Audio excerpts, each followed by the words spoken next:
Two men facing voter intimidation charges stood in a Detroit courtroom today. Attorney General Dana Nessel says Jacob Wohl and Jack Berkman orchestrated robocalls to thousands of Detroiters with false messages made to deter residents from voting by mail. As 7 Action News reporter Simon Chowdhury shows us, accusations from both sides were made during the arraignment.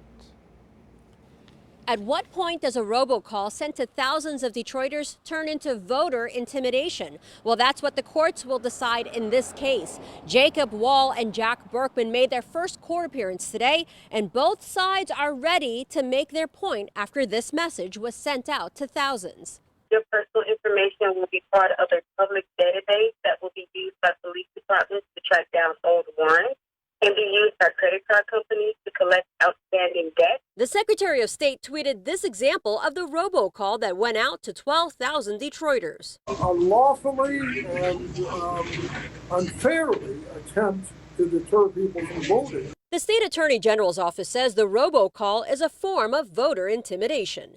Jacob Wohl and Jack Berkman have been called right-wing operatives, seen here on Wohl's YouTube page during a Black Lives Matter rally outside of the White House. This is Jacob Wohl and Jack Berkman from Project 1599. State officials say the group Project 1599 is behind the robocalls. The AG's office asked the judge to issue a $1 million bond for each man after accusing them of making a mockery of the government system. They had a film crew with them to be filming them pulling out their stack of $100 bills with the expectation that they'll just pay the money and walk out the door. Berkman's lawyer fighting back, saying this is a political stunt by Attorney General Dana Nessel. Is your Attorney General going to go on Rachel Maddow again for her political points? Judge, let me know when I could be heard. The defendant's attorneys argue that the robocall's message was not a crime. The chance of conviction here, in my opinion, is zero.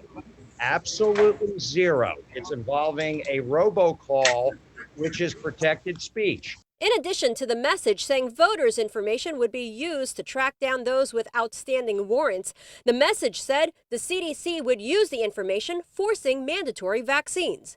At the arraignment, the judge said the men cannot make any more robocalls until after the election and set the bond at $100,000 cash or surety for each defendant. Both men will be back in court on October 15th. If convicted, they could spend up to 12 years in prison. In Detroit, I'm Simon Chowdhury for 7 Action News.